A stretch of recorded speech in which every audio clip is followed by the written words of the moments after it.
한 남자가 꿈속에서 괴성을 지르고 있었다. 숨이 턱에 닿을 듯 달리는 와중에도 그의 입에선 쉴 새 없이 비명이 터져 나왔다. 그런 그를 무언가 끔찍한 것이 뒤를 쫓고 있었다.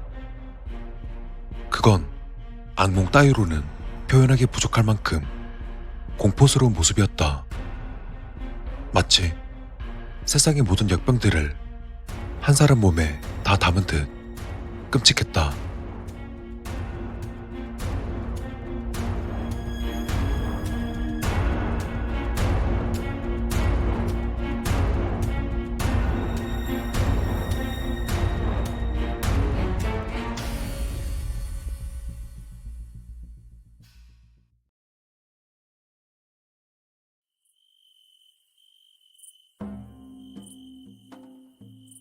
신참이네. 자네 사냥꾼이었다면서?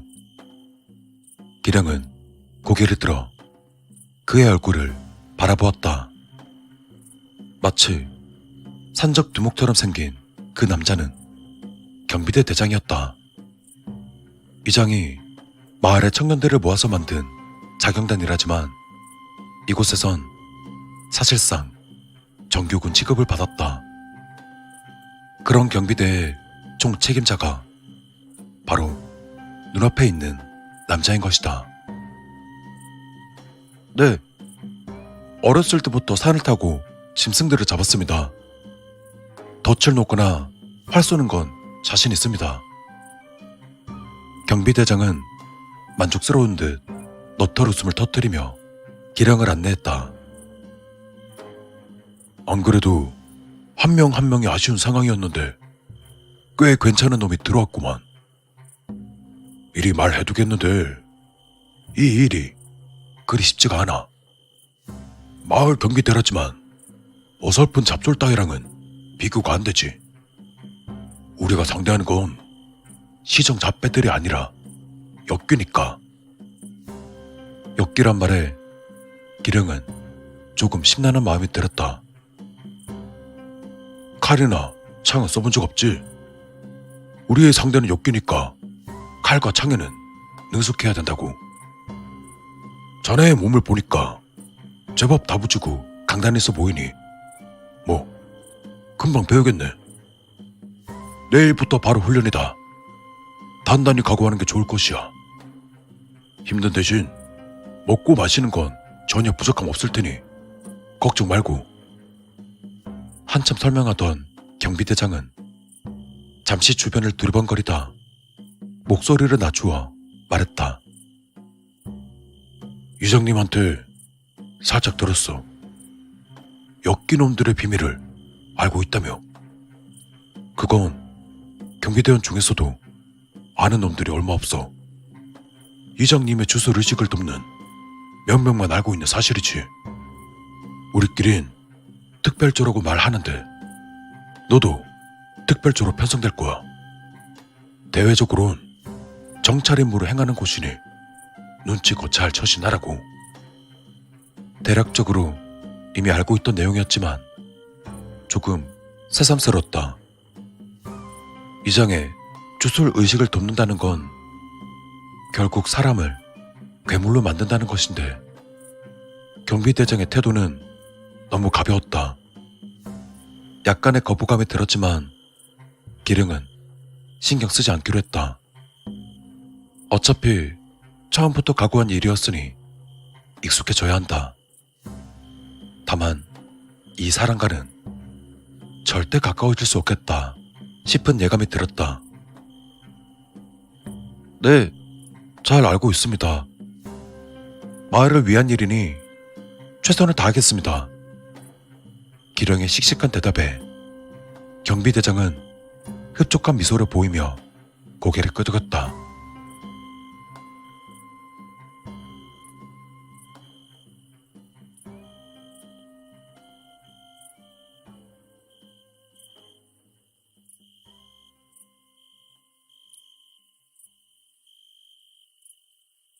며칠 뒤 경비대 훈련장에서 무기 훈련을 받던 기령에게 경비대장이 다가왔다.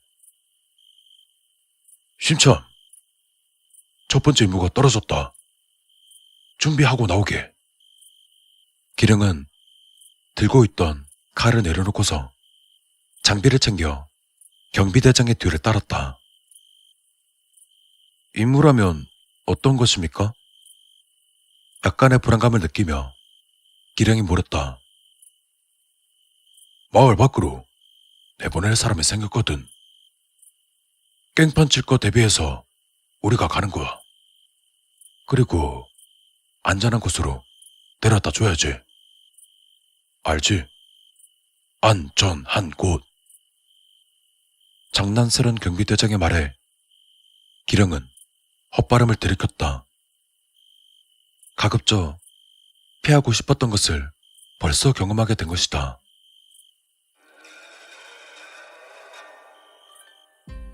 이장님, 제발 조금만 더 시간을 주세요. 제가 알아놓는 바람에 일을 하지 못했습니다. 제가 다음 달에 세금을 2배로 내겠습니다. 그러니 한 번만 용서해 주시면. 한 사내가 이장 앞에 엎드려 싹싹 빌고 있었다. 그를 둘러싸고 있는 특별조 사람들은 별다른 표정을 보이지 않았다.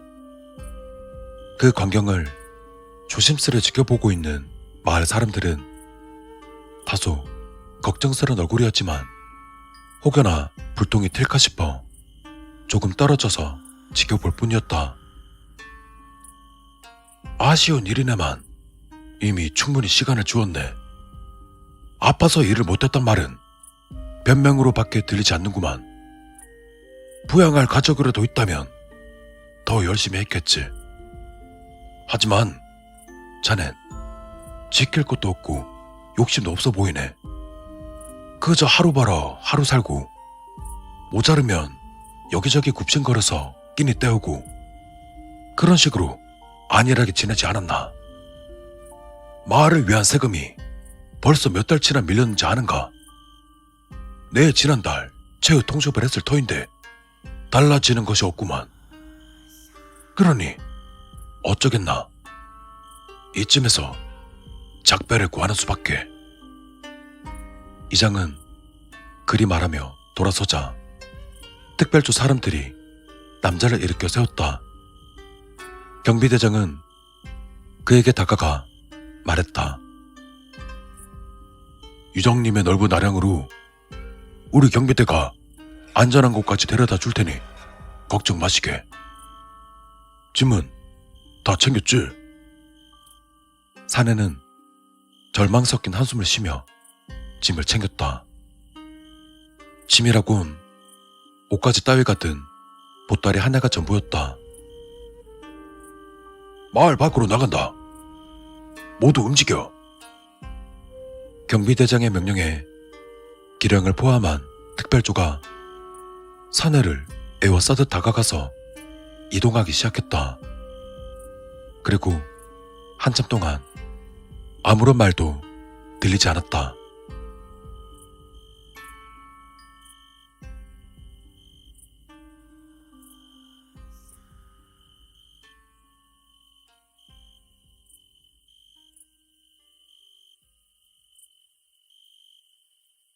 저 이쪽 길이 아닌 것 같은데요? 마을을 나와 한참을 걷던 중 사내가 조심스레 경비대장에게 물었다. 아니긴, 이 길 맞아. 내가 한두 번 다녀본 길이 아니야. 경비대장의 퉁명스러운 말에 사내는 조금 위축된 듯 보였다.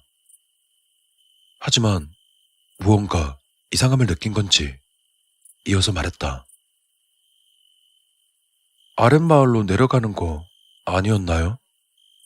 그럼 여기가 아니라... 거참 말 맞네. 닥치고 따라와. 경비대장이 말을 끊으며 버럭 화를 내자 사내는 더 이상 입을 열지 않았다. 침묵 속에서 사람들의 발소리만 고요하게 울려 퍼질 때 천천히 날이 어두워지기 시작했다. 다 왔다. 안으로 들어가. 네? 저긴 동굴이잖아요. 저기를 왜... 이상하다고 느낀 사내가 눈치를 보며 뒷걸음질 치자 특별조 2명이 재빨리 그의 양팔을 잡아 포박했다. 잠깐, 뭐 때문에 이러는 건데요? 그건 이따 설명할 거니까 그냥 입 닫아. 그리고 신일, 거기 이놈 짐 들고 따라와. 기령은 사내가 떨어뜨린 짐을 집어들고는 사람들을 따라 동굴로 데려갔다. 동굴 안속은 횃불이 밝혀져 있었고 가장 안쪽 공간으로 멍석이 깔린 바닥과 두꺼운 말뚝이 있었다. 특별조 사람들은 마치 익숙한 움직임으로 사내의 입을 막고 손발을 포박한 뒤 말뚝에 묶어 넣었다. 이장님은 부대장이랑 같이 오고 계시지? 아직 시간이 좀 있겠군. 어이, 신입. 들고 있는 거 이리 가져와봐. 기령이 짐을 가져다 주자 경비대장은 사내의 짐을 뒤적이기 시작했다. 이건 뭐 거지 새끼도 아니고 꿍쳐둔 재산이라곤 이것뿐이야? 노잣돈도 안 되겠구만. 경비대장은 투덜거리며 짐에 있던 약간의 돈을 꺼내 주머니에 챙겨 넣었다. 신일, 넌 아무것도 못 본 거다. 우리도 술값은 벌어야지. 너도 내려갈 테니까 이장님께는 비밀이야. 알겠지? 우선 기령은 고개를 끄덕였다. 너무 빠르게 돌아가는 상황통에 아직 적응할 시간이 필요했다. 일단은 입을 다물었다가 대충 상황을 파악한 뒤 비밀을 지키건 고자질을 하건 하면 되는 것이다. 그때 부대장이란 사람과 함께 이장이 동굴 안으로 들어왔다. 그리고 이미 경비대장은 황급히 짐을 내려놓고서 이장을 맞이하고 있었다. 오셨습니까, 이장님? 그래, 기다리게 했구만. 조금 늦어서 미안하네. 자네도 여기까지 오는데 별 문제 없었겠지? 네, 이장님. 보는 눈도 없었고 다 완벽하게 준비했습니다. 경비대장은 서글서글 웃으며 대답했다. 그리고 이장은 경비대장의 모습을 잠시 쳐다보다 한쪽으로 놓여있는 사내의 짐으로 시선을 옮겼다. 그러다 조금은 어설프게 갈무리 된 짐을 보더니 이장은 강인한 어조로 이야기했다. 뭐든 철저히 해야 하네. 자네의 일처리가 확실한 건 내 잘 아네만. 누구든 실수하기 마련이지 않나. 내가 그리 깡막힌 사람은 아니네만 뭔가 좋지 않은 일을 목도하게 되면 그냥 넘기기도 뭐하니. 서로 어색해지는 상황은 절대 피하고 싶다네. 알겠는가? 뼈가 있는 말이었다. 기령은 이장이 모든 걸 알고 있다는 듯 저렇게 말할 때마다 호흡이 곤란해짐을 느꼈다. 하지만 경비대장은 조금 멋쩍게 웃을 뿐 아무 말도 하지 않았다. 이장 역시 더 언급하지 않았다.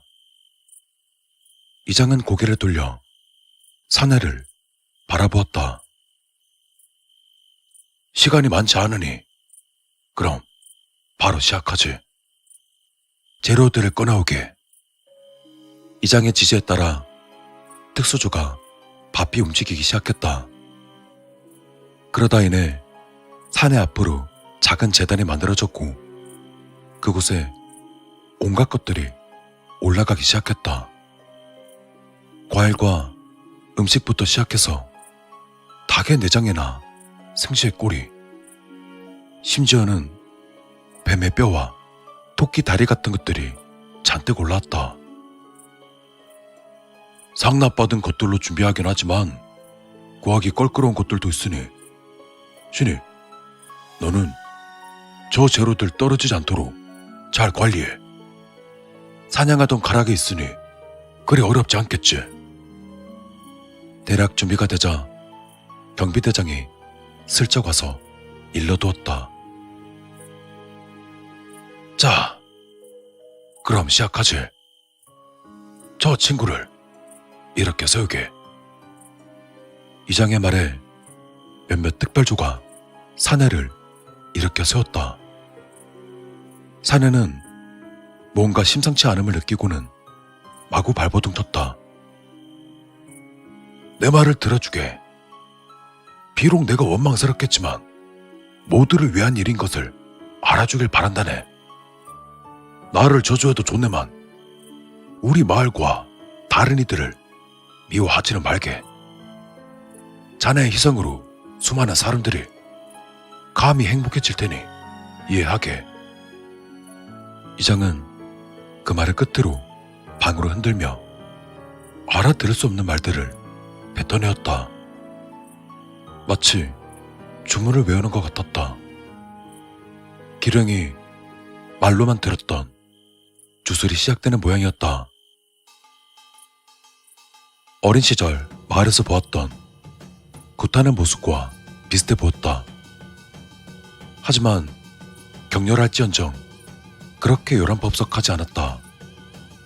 때문에 그 모습이 더욱 기이하고 섬뜩해 보였다. 그렇게 짧지 않은 시간이 흘렀다. 주술은 제법 오랜 시간 동안 계속되었다. 그러다 어느 순간부터 묶여있는 사내가 고통스럽게 울부짖기 시작했다. 막혀있는 입으로 사내의 시름소리가 마구 새어나왔다. 이제 됐다. 전부 물러서서 준비해.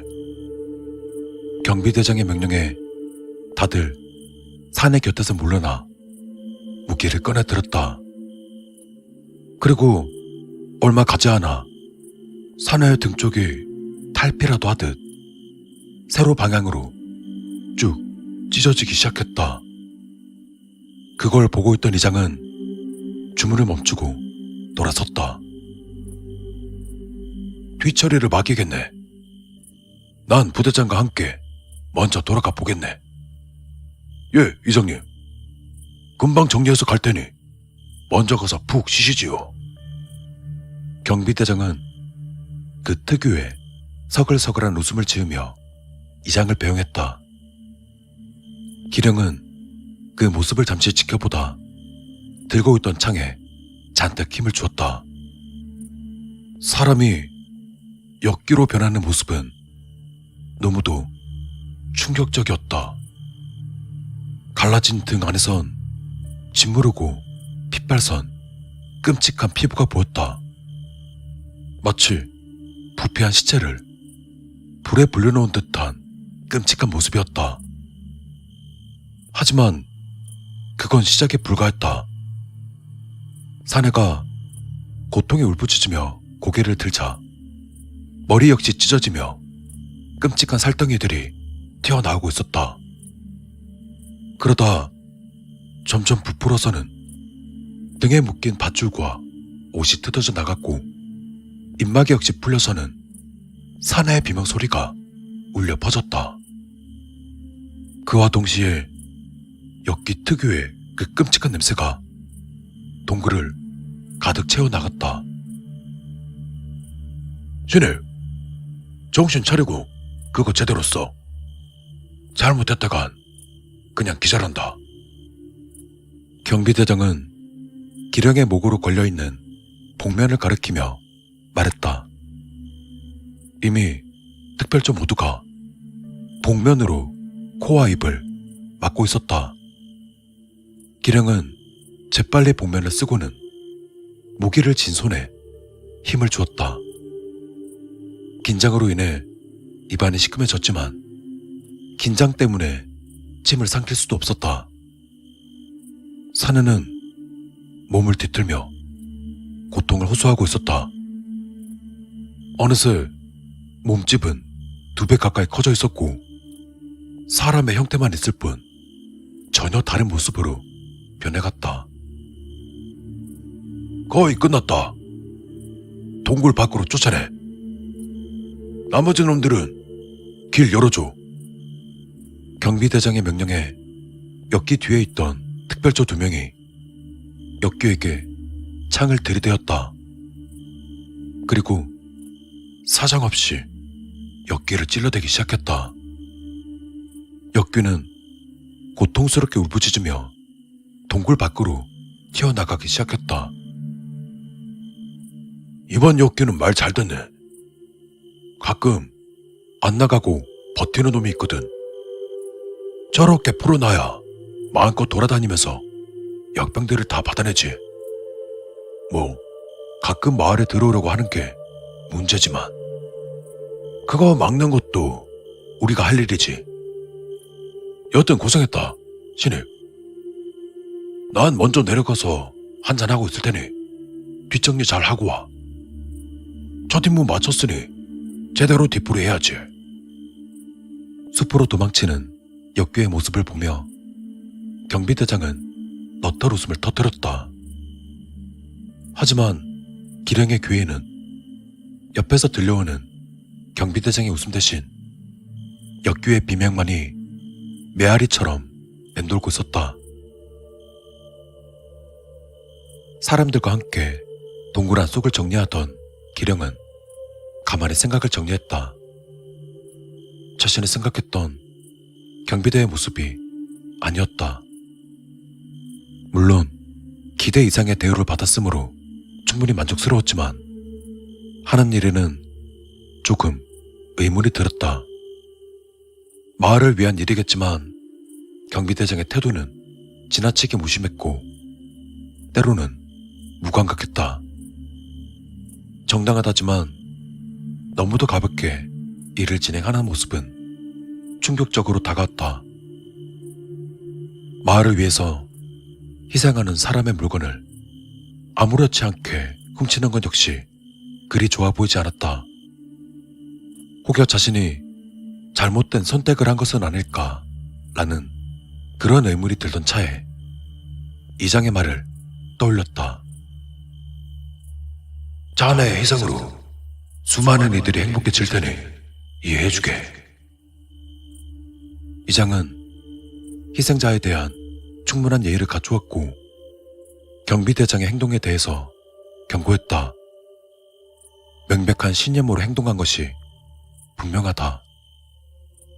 지금 기령이 느끼는 이 문제는 이장님의 문제가 아니다. 경비대장과 경비대의 문제다. 내가 정신을 차리고 이곳을 새롭게 고쳐나가야 한다. 시간이 얼마나 걸리든 바꿔버리고 말겠다. 기령에게 새로운 목표가 생겼다.